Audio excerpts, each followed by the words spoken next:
So I'm on my way up north in Israel, camping for Shabbos, in this really beautiful place called Zichron Yaakov.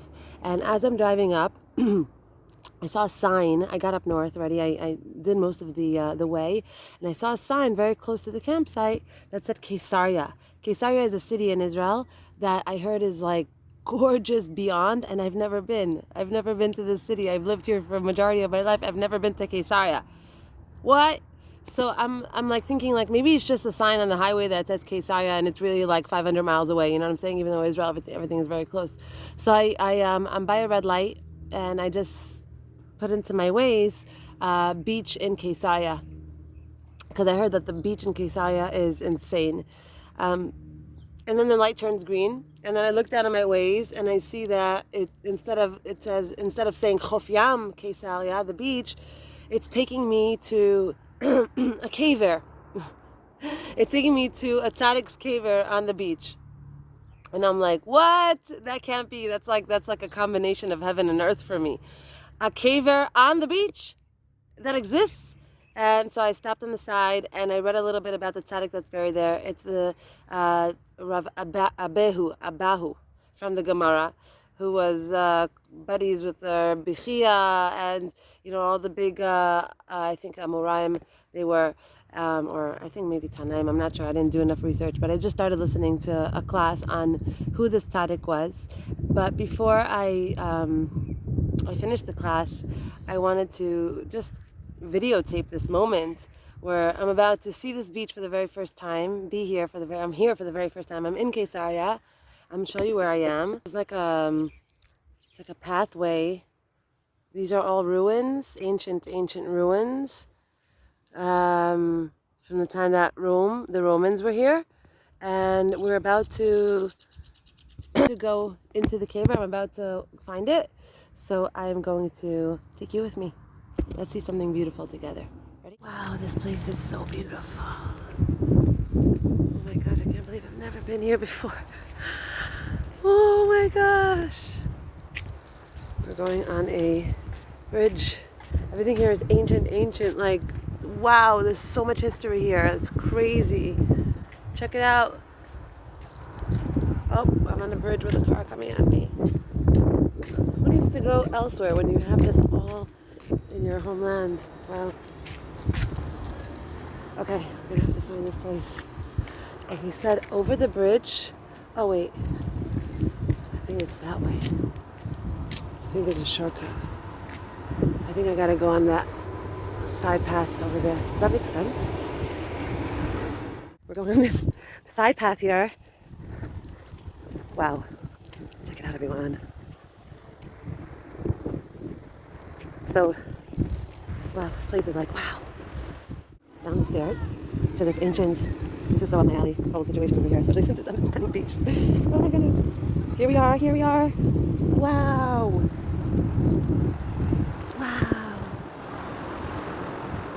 מאמוראי ארץ ישראל, he was an Amorai, תלמידו המובהק של רבי יוחנן, mean Talmud of רבי יוחנן, רבי יוחנן חיביבו מאוד והחשיבו כבנו, רבי יוחנן loved him very much and he saw him as a son, וקרא לו אביהו בני, called him אביהו my son, יושב קיסרי, והיה מקורב למלכות. He was very close to the Roman emperor. He was very close to the government here at the time. Wow, he's buried here with his son. He's here with his son. You see that it says here, Abihu Uveno. What an amazing place to be buried. Wow.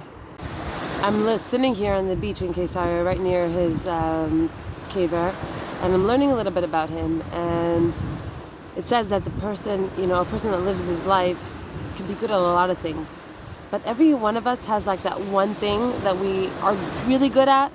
Okay, it doesn't have to necessarily be something, a talent. It could also be a midah, like a some people are just like so sweet and they are just so nice and they care about other people and they go the extra mile for people. Some people really hurts them that people don't have money and it matters to them to make sure that people have money. Some people are extremely careful with speaking, nicely to older people, to their parents, their grandparents. They have like a really sensitive place over there for older people. Like everyone has their midah in a certain way. And it says that when you go to a tzaddik's caver, you should learn about his midah. Like what about him was so incredible, what stood out. Even though he did a lot of good things in his life, what was that one thing that stood out? And it says about Rabbi Abahu that's buried here It says that he was an Amora, and he was friends with everyone. Like the government here at the time, the Roman emperor here was close to him as well. He used to ask him for Eitzah. Wherever he went, people followed him. Wherever class he gave, it was sold out. Standing room only. Literally, that's how it was. And there were other Amoraim living at the same time. They were even greater than him in Torah, but they didn't have any people show up to their classes, and they didn't have anyone. If they did, it was a few people here and there. But the questions that keep coming up in what I'm learning is, A, why is he buried on this most spectacular beach in the world? Such a beautiful beach. It's like the waters here are like, wow, like stunning, blue, gorgeous, clear water. How come he's buried in such a not typical place for a tzaddik to be buried? And B, and because everything is meaningful, nothing happens by accident. And B, what was his main midah? And how come he was such a people magnet? And how come he was loved by all, and Jews, non-Jews, religious, non-religious, wherever he went, people gave him a lot of kavod, respected him very much. How come? And the answer is because one thing that he was spectacular at was at being humble. And a lot of us think that being humble is like sitting here quietly, not talking, not wanting to go first, not being a leader, no. Being humble is you get to a situation, I don't know, right now everyone's on vacation, you get to a situation you're not happy, it's hot, everyone's sweaty, kids are crying, you don't know why you're there, you don't know why your wife, your husband schlepped you out there, you don't know why it's happening. And instead of being humble means, instead of being like, what's the deal? Why are we here? Why did you do this? Like, let's just go home. You messed up, like, why do I have to sit here? Why do I have to suffer? Instead of that, patience. That's humility. Patience in the situation. Patience in where you're at, even if you're uncomfortable. Patience when someone talks to you in a way that makes you feel like you want to respond because they're being, not respectful towards you. Patience if your wife, your husband says to you, take out the garbage, wash the dishes. Go and do it, even though you would like to be asked in a way that's more respectable.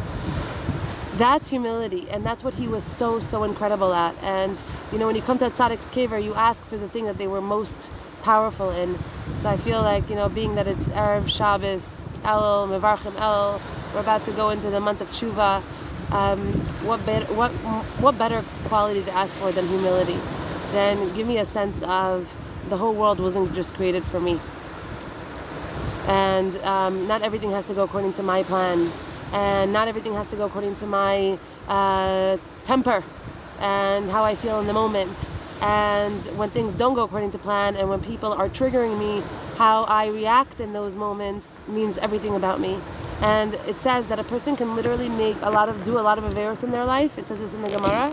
But if they are holding in this place of humility, if they're a Bala Nava, if they know how to keep their mouth shut, if they know how to bend their head down and say, I'll take it, without, immediately responding, reacting, fighting back, biting back, what happens is in all the other mistakes that they make in their life, Hashem turns a blind eye.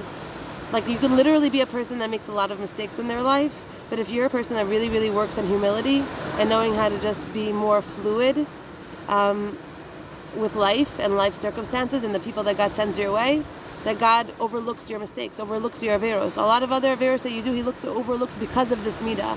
And that is why He's buried on this gorgeous beach, because He was fluid, because He wasn't like it has to be my way or the highway. And that's what makes a person wanted and desired by the world, by Jews, non-Jews. Wherever you go, you'll be respected, because that's something that everyone respects, humility. We have to be like the water here on this beach, and like these beautiful neshamas that are sitting here and davening. Fluid. Away, whatever comes our way, changes of plans, loss of money, really frustrating situations, we flow through them. We say thank you. I don't understand why. I thank you for whatever you have for me. I thank you. Have a beautiful Shabbos, everyone. And Bezrat Hashem, b'zchut this Shabbos and this time that we're in, we should all be really privy to living a life of humility, because beyond everything that it gives you and the people around you, the calm, the ease, the acceptance, the gratitude that fills the heart that comes along with humility, I'm assuming is quite a trip, quite the life to live. Shabbat Shalom.